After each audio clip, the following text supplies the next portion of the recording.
दुख दर्द भाव के सब मिटे सतगुरु चरण नित से।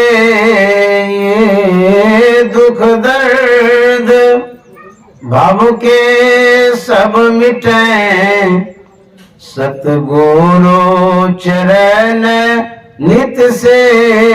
ये गुरु भक्ति बिन कछु ना बने नेहि सकल संतन कही। गुरु भक्ति बिन कछु ना बने। श्री सद्गुरु महाराज की जय। परमाराध्य सद्गुरु महाराज गुरुदेव महर्षि संत सेवी परमानंद जी महाराज इस बोलपुर गांव के सत्संग प्रेमी महानुभाव माता एवं बहनों, तो बोलपुर शांति निकेतन के जितने श्रद्धालु सत्संग प्रेमी हैं सबों को मैं नमन करता हूं, साधुवाद देता हूं। और इस क्षेत्र में मैं पहली बार आया हूं। जो हमारे आदरणीय श्रीमान प्रेमनाथ पंडित जी ने बुलाया है, बड़ा प्रयास करके बुलाया है और बड़ी श्रद्धा भक्ति के साथ सम्मान के साथ बुलाया है। मैं उन्हें भी साधुवाद देता हूं। और उनकी जो सुपुत्री है आरती कुमारी, नाम बड़ा अच्छा है, हम लोग रोज आरती करते हैं तो अच्छा नाम रखा गया आरती। उनका जो 5वां जन्मदिन है इसके लिए शुभकामना मंगल कामना करता हूं। बच्चों को हम प्रोत्साहित करते हैं कुछ गिफ्ट दे करके अथवा कुछ सुना करके, सिखा करके, बता करके। आज जो प्रेमनाथ पंडित ने आयोजन किया है सत्संग का, यह बच्चों का एक बहुत बड़ा गिफ्ट है, अच्छे संस्कार का गिफ्ट है। बच्चे संस्कारित होंगे सत्संग के माध्यम से, बच्चों के अंदर में प्रभाव पड़ेगा। तो जब शुभ कार्यों के द्वारा, विशेष आयोजन के द्वारा बच्चों को आप शिक्षित करते हैं या बच्चों को संस्कारित करते हैं, वह आगे चल करके बच्चा दुनिया में नेक ईमानदार इंसान बनता है। इसलिए संस्कार की आवश्यकता है, शिक्षा जरूरी है और साथ में संस्कार भी जरूरी है। शिक्षा घोड़ा है और संस्कार लगाम है। अब घोड़ा के पास लगाम ना रहे वो शिक्षा कहाँ लेके जाएगी कोई पता है? तो संस्कार की बड़ी आवश्यकता है। शिक्षा स्कूल में प्राप्त करते हैं, संस्कार सद्गुरु के पास प्राप्त करते हैं। तो संस्कार के बिना शिक्षा जो है अधूरी है। जैसे कोई व्यक्ति स्वस्थ हो और लंगड़ा हो तो कैसा लगेगा? इसीलिए स्वस्थ हो, हाथ पैर ठीक ठाक रहे। उसी तरह से व्यक्ति शिक्षित हो और उसके पास संस्कार हो तो पूर्ण मानव होता है।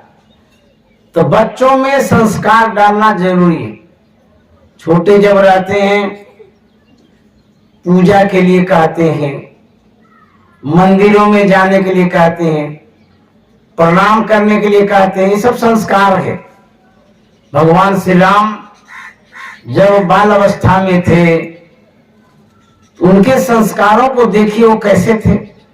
प्रातः काल उठी के रघुनाथा, मातु पिता गुरु नावई माथा। ये प्रभु श्री राम का संस्कार है।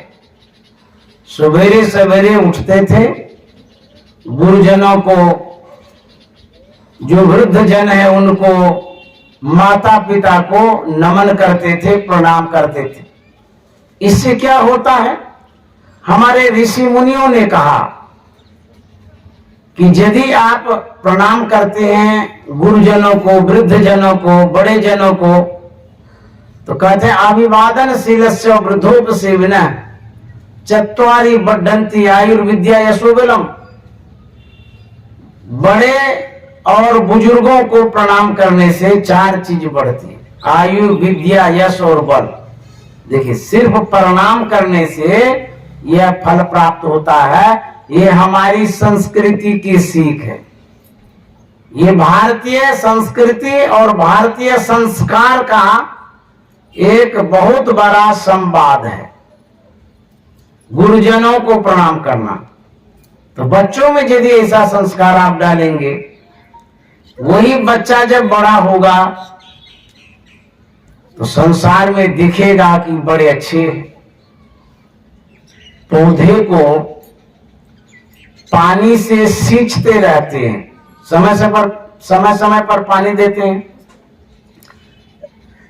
उस पौधे को सींचते संवारते, एक दिन वह पौधा बड़ा होता है, मजबूत होता है, तो उसमें फल फूल लगता है।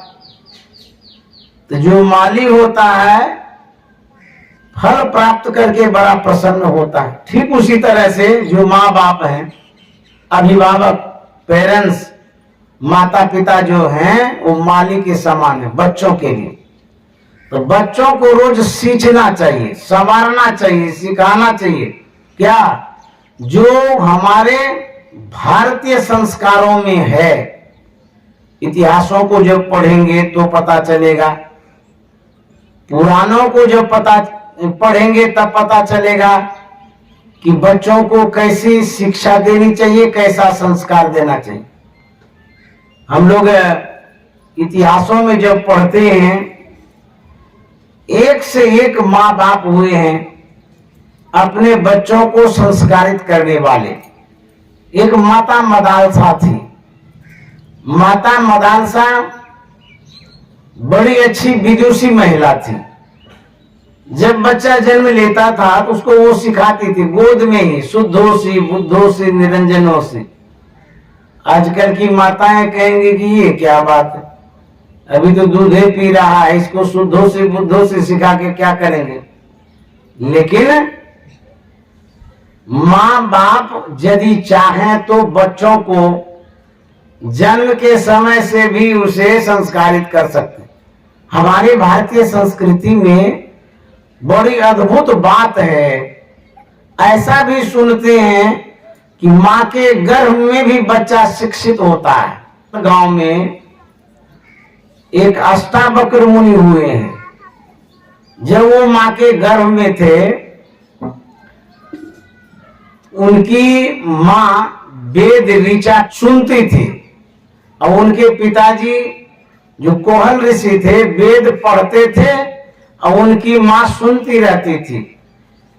जब एक दिन कोहल ऋषि ने वेद को गलत पढ़ दिया, तो जो अष्टावक्र मुनि पेट में था, पेट से ही आवाज दे दिया कि यहां गलत हो गया।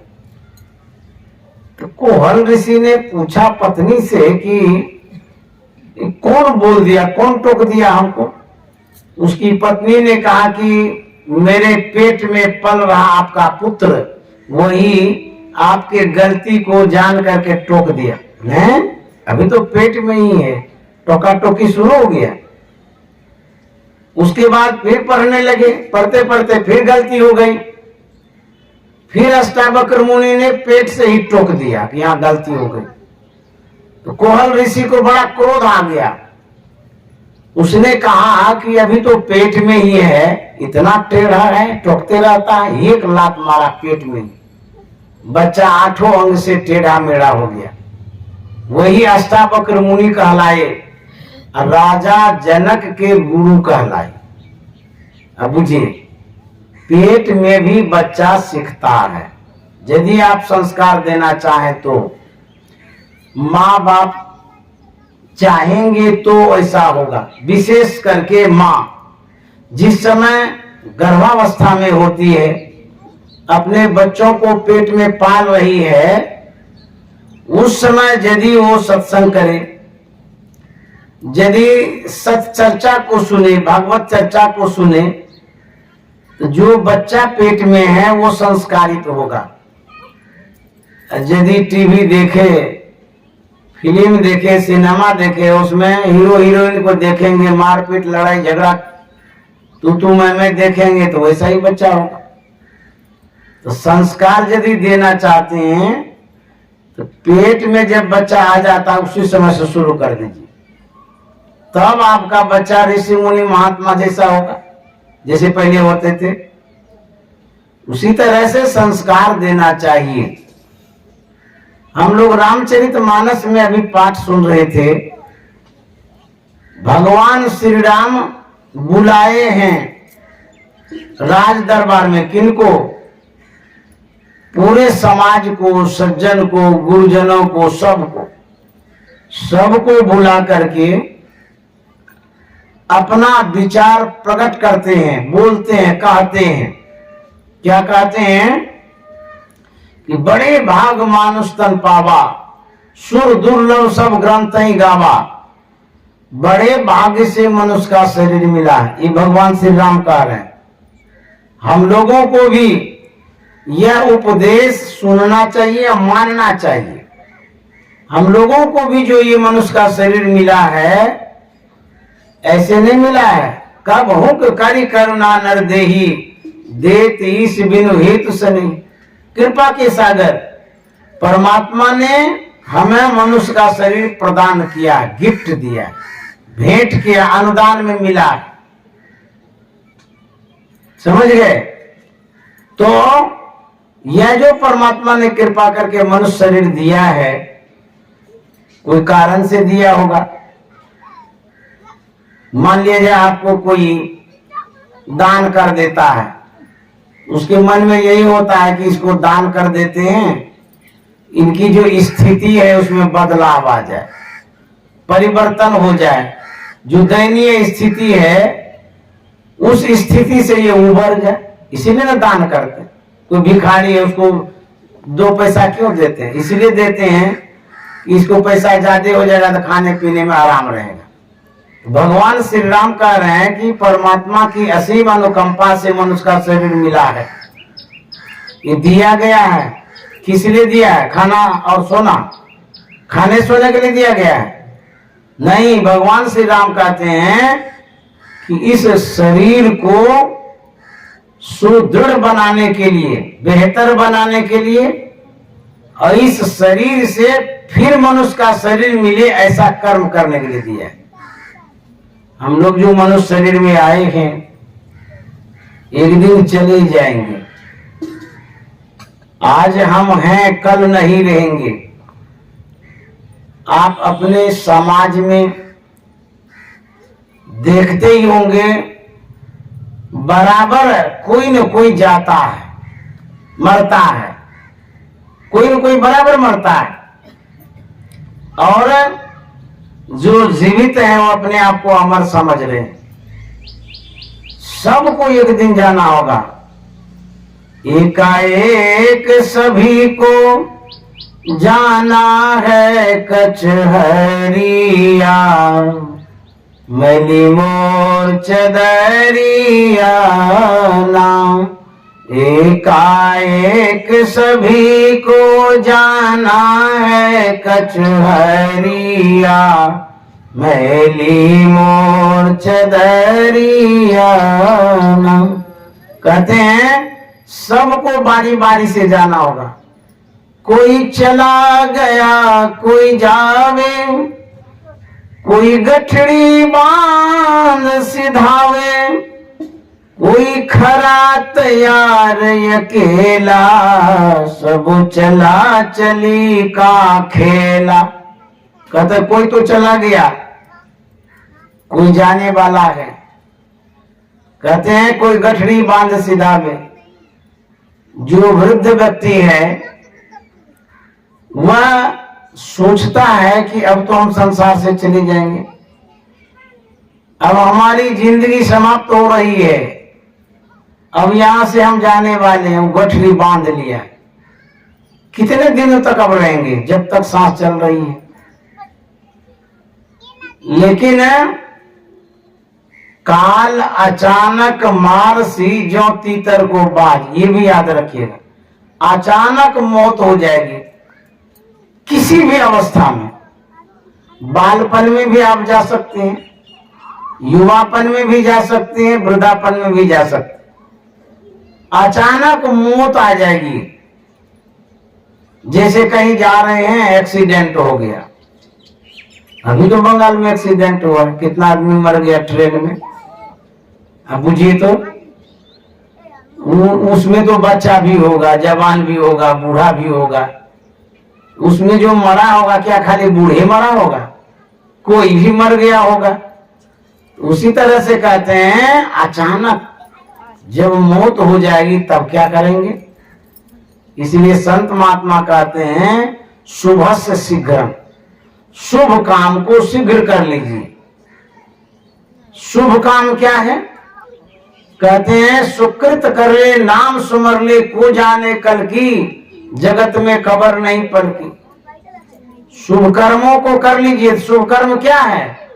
कहते हैं भगवान का नाम ले लीजिए, यही सबसे बड़ा शुभ कर्म है। कल का क्या ठिकाना है, कल क्या होगा नहीं होगा। इसीलिए शुभ कर्म जो है यथाशीघ्र कर लेना चाहिए, टाला टूली नहीं करनी चाहिए।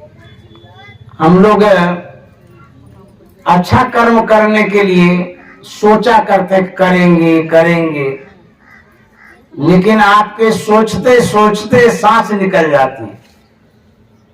और पछताए होत क्या जब चिड़िया चुग गई खेत। जब काम ही तमाम हो गया तो अब आप क्या कर सकते हैं? इसीलिए कहते हैं शुभ काम को शीघ्र करिए, देर नहीं करिए। कबीर साहब ने कहा है नाम हरि का जप ले बंदे, फिर पीछे पछताएगा। नाम हरि का जप ले बंदे, फिर पीछे पछताएगा। कोई कहेगा क्यों नाम लेंगे भगवान का और पछताना क्यों पड़ेगा? उनको कौन चीज का कमी है? खाने पीने के लिए ये है, घर मकान दुकान सब वही है, बड़ा पूरा परिवार है, हम क्यों पछताएंगे? संत महात्मा कहते हैं इसलिए पछताना पड़ेगा जिस समय आप शरीर छोड़ने लगेंगे उस समय आपको याद आएगा क्या जो कुछ आपने बनाया है। जैसे मान लीजिए घर बनाए, 5 लाख का घर बनाए, अब डॉक्टर साहब बोलेगा अब 3 महीना में आप चले जाएंगे, 3 महीने के मेहमान है, तो बेड पर पड़े पड़े सोचेंगे नहीं कि नहीं जीवन भर तो कमाए, 5 लाख जमा किए, उससे घर बनाए, अब भोग नहीं पाए, अब हम चले जाएंगे संसार से। 3 महीना का ये समय है, उस समय पछताना पड़ेगा जो आपने जमा किया, भोग जो नहीं पाए। माने बैंक में 5 करोड़ रुपया है, आप यदि संसार से जा रहे हैं तो मन में पछतावा नहीं रहेगा कि रुपया तो जमा किए, कुछ तो किए नहीं है, रख ले रह गया, अब क्या होगा? आपके अलमीरा में ड्राई फ्रूट्स है, काजू किशमिश बादाम छोहरा मनक्का। आपको बीमारी ऐसी हो गई है कि डॉक्टर बोले हैं कि चना का सत्तू घोल घोल के पीजिए और कुछ नहीं खा सकते हैं, खाइएगा तो पचेगा नहीं, लीवर खराब हो गया है, तो पछताना नहीं पड़ेगा। अरे मेरा खोल खोल के देखिएगा, बाप रे बाप कितना रुपया का ड्राई फ्रूट्स है, हम तो चना का सत्तू घोल के पीते हैं और ड्राई फ्रूट्स को कीड़ा फोंकता है, कीड़ा खा रहा है। बुझिए आप खा भी नहीं सकते, तो पछताना पड़ेगा ना। जब मौत होगी, शरीर छूटने लगेगा, उसी समय पछताना होगा। और छोड़ना एक दिन ध्रुव निश्चित है, चाहे आप कितना भी पकड़ करके रखिए, छोड़ना ही पड़ेगा। राजा गए प्रजा भी चली गई, रोगी गए, पहलवान भी चला गया, भगवान भी गए, भगत भी चला गया, रावण भी गया, राक्षस भी चला गया, गरीब गए, अमीर गए, सब गए। यदि यह संसार सब दिन रहने का सोचे कि सब दिन इस संसार में रहेंगे, यह वहम है, ये भ्रम है, गलत है। सब दिन कोई नहीं रहा है, एक दिन यहां से जाना होगा। संत गरीबदास जी महाराज कहते हैं, भाई हो कैसे जैबै गुरु के नगरिया, मैली मोर चदरिया नाम। भाई हो कैसे जैबै गुरु के नगरिया, मैली मोर चदरिया नाम। गरीबदास जी महाराज कहते हैं कि कैसे जाएंगे परमात्मा के पास, भगवान के पास? क्यों? जो चादर है उसको गंदा कर दिए, मैला कर दिए। कौन सा चादर, कैसी चादर? कहते हैं यह जो शरीर है, एक तो ये चादर है, अखाद्य पदार्थों को खा करके गंदा कर दिए। जो चीज नहीं खाना चाहिए वही खाए, संस्कार खराब करने। दूसरी चादर मन की चादर, हृदय की चादर, दिल की चादर, बुरे कामों में, बुरे विचारों में, गलत कामों में लगा लगा करके इसको गंदा कर दिए, और भगवान का नाम कभी लिए नहीं। चादर कैसे गंदी हो गई? गरीबदास जी महाराज कहते हैं, एकाएक धनी बिसरेलो, दूजा दुविधा में लिपटेलो। एकाएक धनी बिसरेलो, दूजा दुविधा में लिपटेलो। तीजा तीन गुणन के लागल छे बजरिया, मैली मोर चदरिया नाम। तीजा तीन गुणन के लागल छे बजरिया, मैली मोर चदरिया नाम। गरीबदास जी महाराज कहते हैं, एकाएक धनी बिसरेलो। धनी में ना परमात्मा, ईश्वर, इष्ट, गुरु, भगवान। जो भगवान को याद नहीं करता है, गुरु को याद नहीं करता है, भगवान को जो भूल गया है, उसकी चादर गंदी हो रही है। एकाएक धनी बिसरेलो, दूजा दुविधा में लिपटे लो। दुविधा कहते संशय को, भ्रम को। मन में है ये करे कि नहीं करे, रोज संशय में हम लोग रहते हैं, ये काम ठीक है कि नहीं है, करे कि नहीं करे, क्या करे। यह जो दुविधा है, इस दुविधा में आप सही काम नहीं कर पाते हैं। एकाएक धनी बिसरेलो, दूजा दुविधा में लिपटेलो। तीजा तीन गुणन के लागल छे बजरिया, मैली मोर चदरिया नाम। संत महात्मा कहते हैं कि भगवान का नाम ले लीजिए, सत्संग कर लीजिए। भगवान श्री राम कहते, जाओ परलोक यहाँ सुख चाहो, सुनि मम बचन हृदय दृढ़ गाओ। सुलभ सुखद मार्ग है भाई, भगति मोर पुराण श्रुति गाई। यदि परलोक में, इस लोक में सुख चाहते हैं तो मैं जो कहता हूं उस बात को मानो। भगवान श्री राम कहते हैं। भगवान श्री राम क्या कहते हैं? भगवान श्री राम कहते हैं, प्रथम भगति संतन कर संगा, दूसरी रति मम कथा प्रसंग। पहली भक्ति संतों का संग है। यदि संतों का संग करेंगे तो भगवान श्री राम की बात मान रहे हैं, तब आपको सुख मिलेगा, अन्यथा आपको दुख ही दुख है। संतों ने कहा कि यदि आप सुख चाहते हैं तो क्या करना होगा। कहते हैं यदि आपके जीवन में, आप अपने जीवन में बदलाव लाना चाहते हैं, सुख लाना चाहते हैं, शांति लाना चाहते हैं, तो संतों ने कहा वेद की बात मानिए, पुराण की बात मानिए, साधु महात्मा की बात मानिए। एक महात्मा कहीं प्रवचन कर रहे थे गांव देहात में, बड़ी भीड़ थी, जो लाउड स्पीकर से आवाज जा रही है ना, उसी तरह से आवाज वहां जा रही थी गांव में। एक बूढ़ी आवाज सुन करके आती है। जब आती है तो सामने में देखते हैं बड़ी भीड़ है, बहुत लोग बैठे हुए हैं। वो भी भीड़ चीड़ करके आगे आ गई, सामने में बैठ गई वहां पर। महात्मा जी प्रवचन कर रहे हैं, वह बूढ़ी महात्मा को देख करके रोने लगी। महात्मा के मन में हुआ कि बड़ी अच्छी भक्ति ने सत्संगिनी मिल गई, सुन करके भावुक होकर के रो रही है।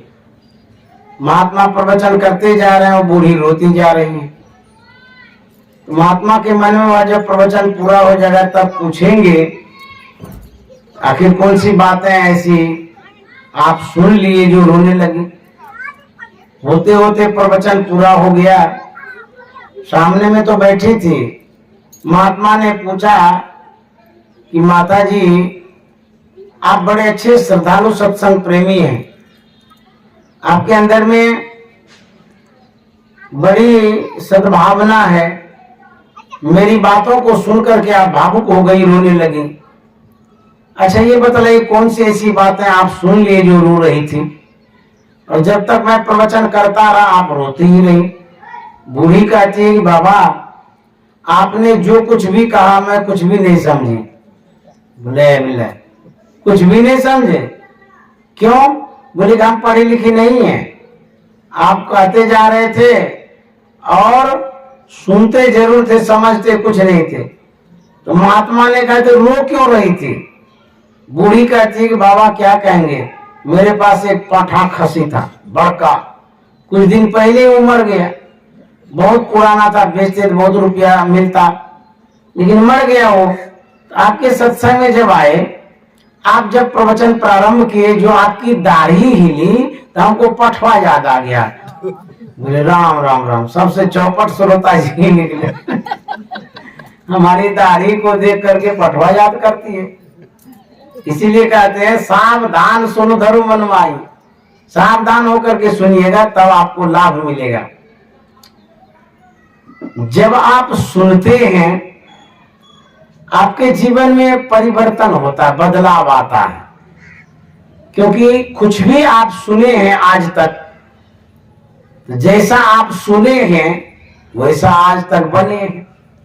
अभी आपका जो विचार, संस्कार, स्वभाव या कार्य जो कुछ भी है वो आपके ज्ञान के आधार पर है, जो आपने सुना है।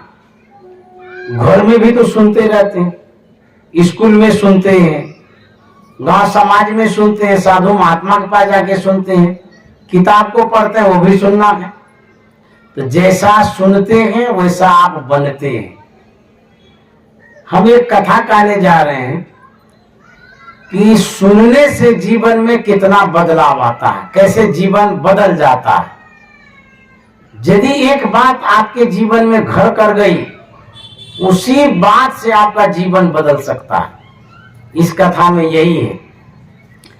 एक कुंभकार था, मिट्टी का बर्तन बनाने वाला, जैसे प्रेमनाथ पंडित जी हैं, ये भी बर्तन बनाते हैं मिट्टी का, वैसे वो कुंभकार था, बर्तन बनाने वाला। वह कुंभकार थोड़ी सी मिट्टी लेता है और चाक पर चढ़ाता है। वह चाक को घुमाने लगता है, उतने में उनकी पत्नी आ जाती है। पत्नी जब देखी तो पूछती है, अरे कुंभकार इतनी थोड़ी सी मिट्टी लेकर के क्या बनाने जा रहा है? तो कुंभकार ने कहा कि चीलम बनाने जा रहे। बोले क्यों? बोले कि कुछ काम करेंगे पैसा होगा, बैठे से बेगार भला है, लोग बहुत गांजा पीता है, बिगड़ी होगी। उसकी पत्नी ने कहा कि मेरी मानो, चीलम बनाना छोड़ दो। बोले तब? बोले कि मिट्टी का ही तो काम करना है, सुराही बनाओ, गर्मी का मौसम है, बिक्री होगी ज्यादा, अच्छा रहेगा। तो बातें जच गई। वह कुंभकार पत्नी की बातों को मान करके अपना विचार बदल दिया। अब पत्नी के कहे अनुसार सुराही बनाने चला। तो अतिरिक्त मिट्टी चढ़ाया चाक पर, तो चाक को घुमाने लगा। तो जैसे ही चाक को घुमाया, उसी समय मिट्टी से आवाज आती है। अब देखिए, मिट्टी बोलती है, अरे कुंभकार, तू पहले क्या बनाने जा रहा था, अब क्या बनाने जा रहा? पहले तो थोड़ी सी मिट्टी चढ़ाया था चाक पर, आप तो ढेर चढ़ा दिया, ऐसा तुमने क्यों किया? तो मिट्टी ने जब पूछा तो कुंभकार कहता है कि पहले मैं चीलम बनाने जा रहा था, अब मैं सुराही बनाने जा रहा हूं। तो मिट्टी कहती है ऐसा तुमने क्यों किया? बोले कि मेरी पत्नी ने जब देखा, उन्होंने कहा कि चीलम क्या बनाओगे, छोटा मोटा काम काहे के लिए करता है, कुछ बड़ा करो, सुराही बनाओ, पैसा ज्यादा होगा, मिट्टी का ही तो काम है। तो बातें जच गई उनकी, और मैंने अपना विचार बदल दिया, यही सुराही बनाने जा रहा हूं। तो मिट्टी कहती है कि अरे कुंभकार, तूने तो अपना विचार ही बदला, मेरा तो जीवन बदल गया। तो कुंभकार कहता सो कैसे? तो मिट्टी कहती है यदि मैं चीलम बन जाती, मेरे अंदर में आग लगाता, गांजा पीने वाला लगाता है ना आग, तब जाकर के धुआं उठता है। मिट्टी कहती है कि यदि मैं चीलम बन जाती, मैं स्वयं जलती, और जो गांजा पीता उसके कलेजे को जलाती। अब मैं सुराही बनने जा रही हूं, मेरे अंदर में शीतल जल रहेगा, मैं स्वयं शीतल रहूंगी, और जो जलपान करेगा उसके कंठ को भी शीतल करूंगी। अब देखिए, विचार के बदलने से क्या बदलता? जीवन बदल जाता।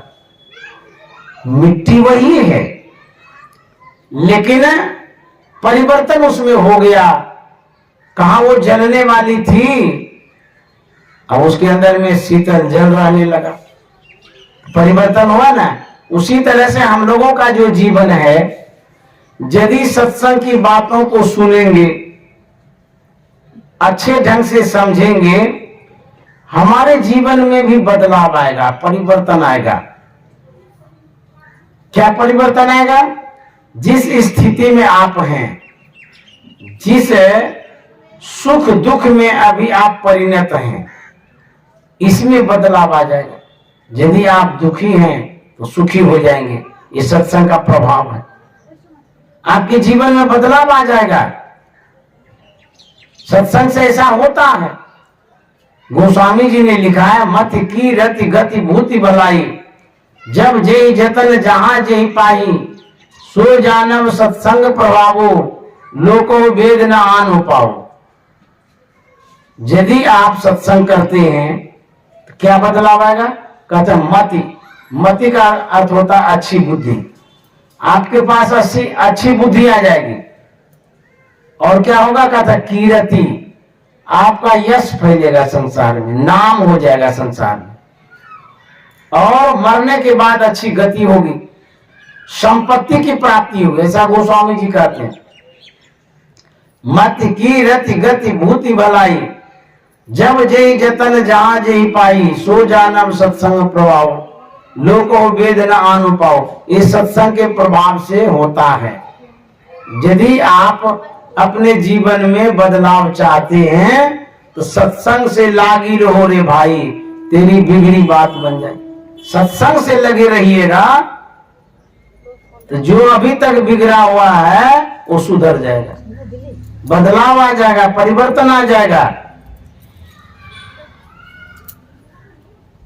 इसलिए सत्संग की बड़ी आवश्यकता है। भूले मन को समझा लीजिए, सत्संग के बीच में आए के जी, अब की बेर नहीं चूकना 84 में जाके जी। ये जो मनुष्य का शरीर मिला है, इस मनुष्य शरीर से सत्संग कर लीजिए, भगवत भजन कर लीजिए। और यदि दूसरे योनि में चले जाएंगे तो अभी तो समझदार हैं, समझते बुझते हैं, अच्छा संस्कार आप ले सकते हैं। यदि बैल बन जाएंगे, घोड़ा बन जाएंगे, भैंस बन जाएंगे, जानवर बन जाएंगे, तब क्या होगा? तब आप सत्संग सुन ही नहीं पाएंगे और समझ भी नहीं पाएंगे, आप में कोई बदलाव नहीं आएगा। उसी योनि में 84 लाख बार भटकते रहेंगे, 84 लाख योनियों में भटकते रहेंगे। अभी तो मौका मिला है। यदि भगवत भजन नहीं करेंगे इस जन्म में, कहता 184 बरम के पांव पे अटके आए, अब की पासा ना पड़े तो फिर 84 जाए, 84 लाख योनि में जाना पड़ेगा। इसीलिए सत्संग की बड़ी आवश्यकता है। जैसी यदि आप छूटना चाहते हैं 84 से, 84 लाख प्रकार की योनियां हैं। जैसे जानवर है तो जानवर की एक योनि है, एक जानवर नहीं है, लाखों प्रकार का जानवर। जंगल है, यह जड़ है, ये प्रकार का नहीं है, अरब खरब प्रकार का होगा।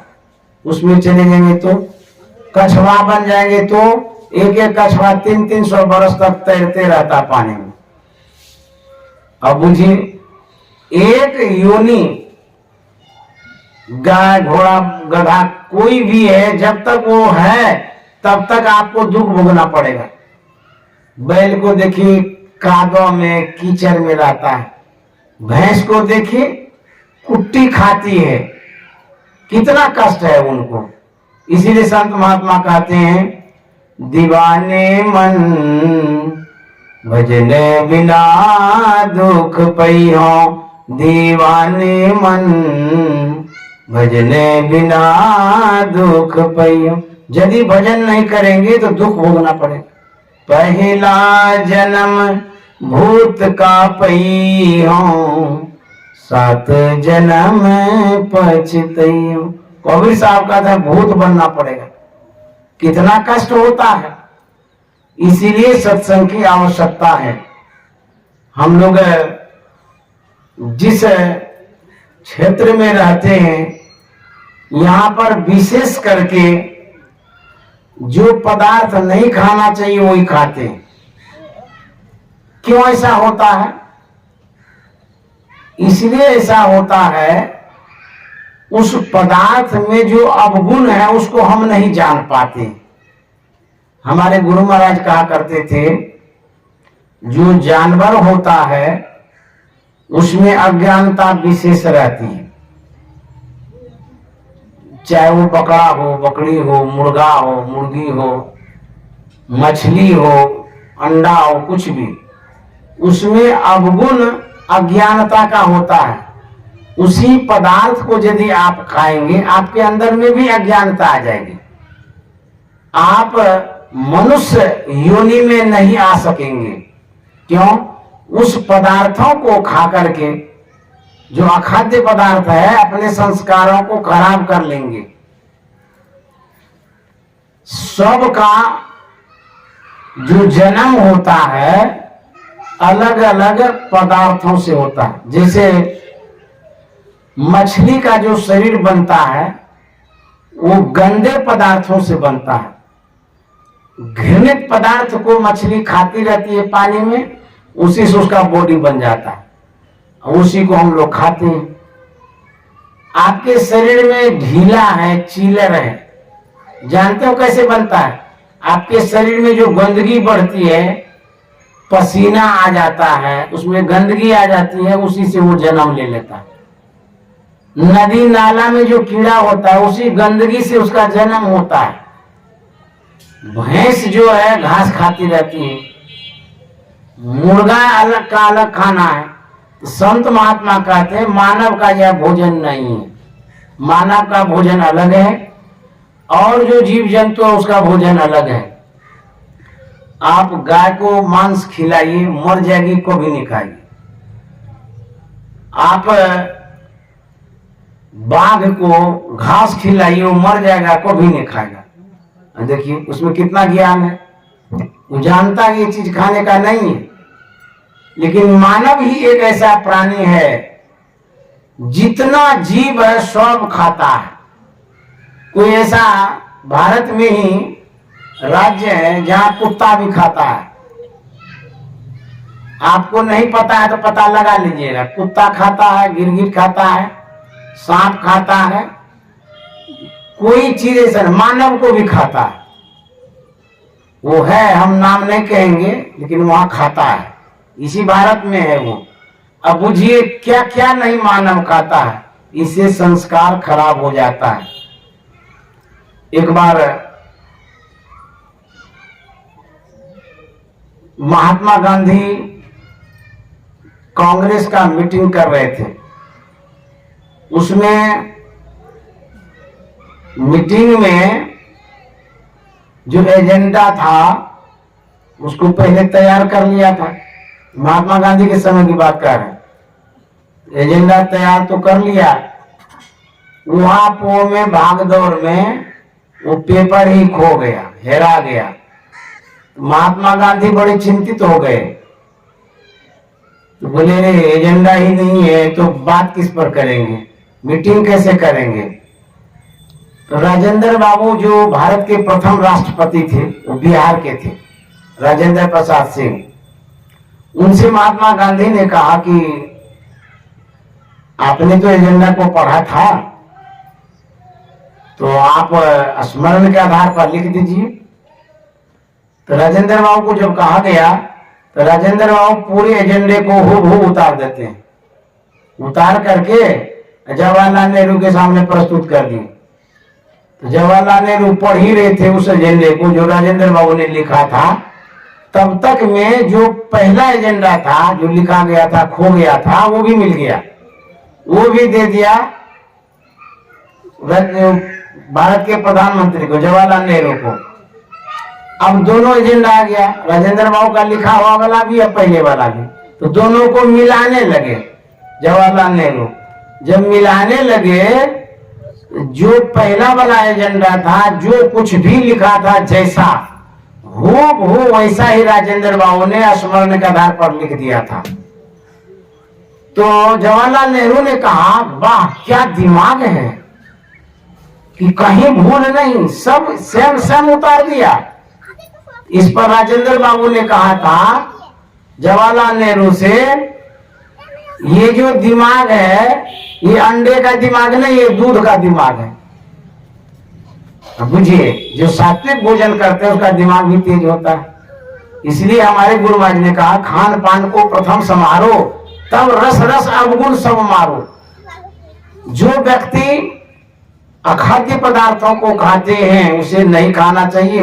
मानव का भोजन क्या है? आप जब रामायण से सरोकार रखते हैं, रामायण सुनते हैं, समझते हैं, जो रामचरितमानस में भगवान श्री राम हैं, उनके खान पान को देखिए, क्या खाते थे? फल फूल दूध दही ये सब तो खाते थे। जब हमारे भगवान फल फूल दूध दही खाते थे, कभी मांस मछली अंडा शराब आदि नहीं खाए, तो हम उनके अनुयायी हैं, मानने वाले हैं, तो हमको भी तो वैसा ही भोजन करना चाहिए जैसा भगवान श्री राम ने किया है। उसके बाद यदि आप भगवान श्री कृष्ण को मानते हैं तो उनका कैसा भोजन रहा है? उनका भोजन मक्खन वाला था, दूध वाला था, दही वाला था, फल फूल वाला था, सात्विक भोजन था। तो यदि भगवान कृष्ण को आप मानते हैं, उनके भगत हैं, तो आपको भी वैसा भोजन करना चाहिए। आप भगवान श्री राम के अनुयायी होकर के, भगवान श्री कृष्ण के अनुयायी होकर के यदि मांस मछली अंडा शराब आदि ग्रहण करते हैं, वास्तव में आप भगवान श्री राम के मानने वाले नहीं हैं। आप पाखंड हैं, ढकोसलाबाज आदमी, दिखावे के हैं कि हम भगवान राम को मानते हैं, भगवान किसको मानते। जब वो भोजन किए नहीं वैसा, जो वर्जित भोजन है, अखाद्य पदार्थ है, और उसको आप खा करके भगवान श्री राम के अनुयायी कहलाते हैं, होशियार बनते हैं। जो भगवान ने खाया है वैसा ही खाना चाहिए। भगवान श्री राम खाते थे फल फूल, जंगल में गए तो फल फूल खाते थे। भगवान कृष्ण भी खाते थे इस तरह से सात्विक भोजन। हनुमान जी को देखिए, वो भी तो सात्विक भोजन करते थे, फल फूल लेते थे। तो हनुमान जी के मानने वाले यदि गड़बड़ भोजन करेंगे, अखाद्य पदार्थों को खाएंगे, क्या हनुमान के हम भगत हो गए, सो बताइए। इसीलिए हमारे गुरु महाराज ने कहा, खान पान को प्रथम समारो, तब रस रस अवगुण सब मारो। जो कोई व्यक्ति जो मानवीय भोजन नहीं है उसको नहीं करें। जो मानवीय भोजन है शास्त्रों में भी लिखा हुआ है उसको करिए। हमारे गुरु महाराज ने भी यही कहा है कि रोटी दाल भात सत्तू ये सब खाइए। खुश खाना है खिचड़ी माई पर टुकलोन, मांस पराया खाए कर गला कटावे को। कहते साधारण भोजन करिए, सिंपल रोटी भात सत्तू दूध दही। इससे क्या होगा, संस्कार अच्छा होगा, भक्ति बनेगी, सही में भगवान के भगत आप होंगे। अन्यथा सब कुछ खाते रहेंगे, आप भगवान के भगत नहीं है। शरीर को खूब पोसिए पालिए, मांस खा करके, अंडा खा करके, शराब पी करके, संस्कार खराब हो जाएगा। और जन्म कहाँ होगा, जन्म होगा घोड़ा में, गधा में, चिड़िया में, कीड़ा में। इसीलिए हम लोगों को गुरु महाराज ने समझाया है कि अपने भोजन पानी को संभालें।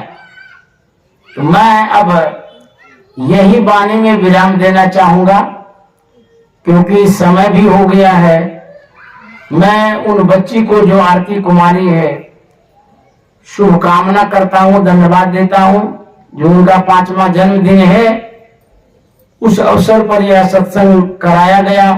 आप जितने सत्संग प्रेमी यहाँ उपस्थित हैं, इन सबों के लिए मैं शुभकामना मंगल कामना करता हूं।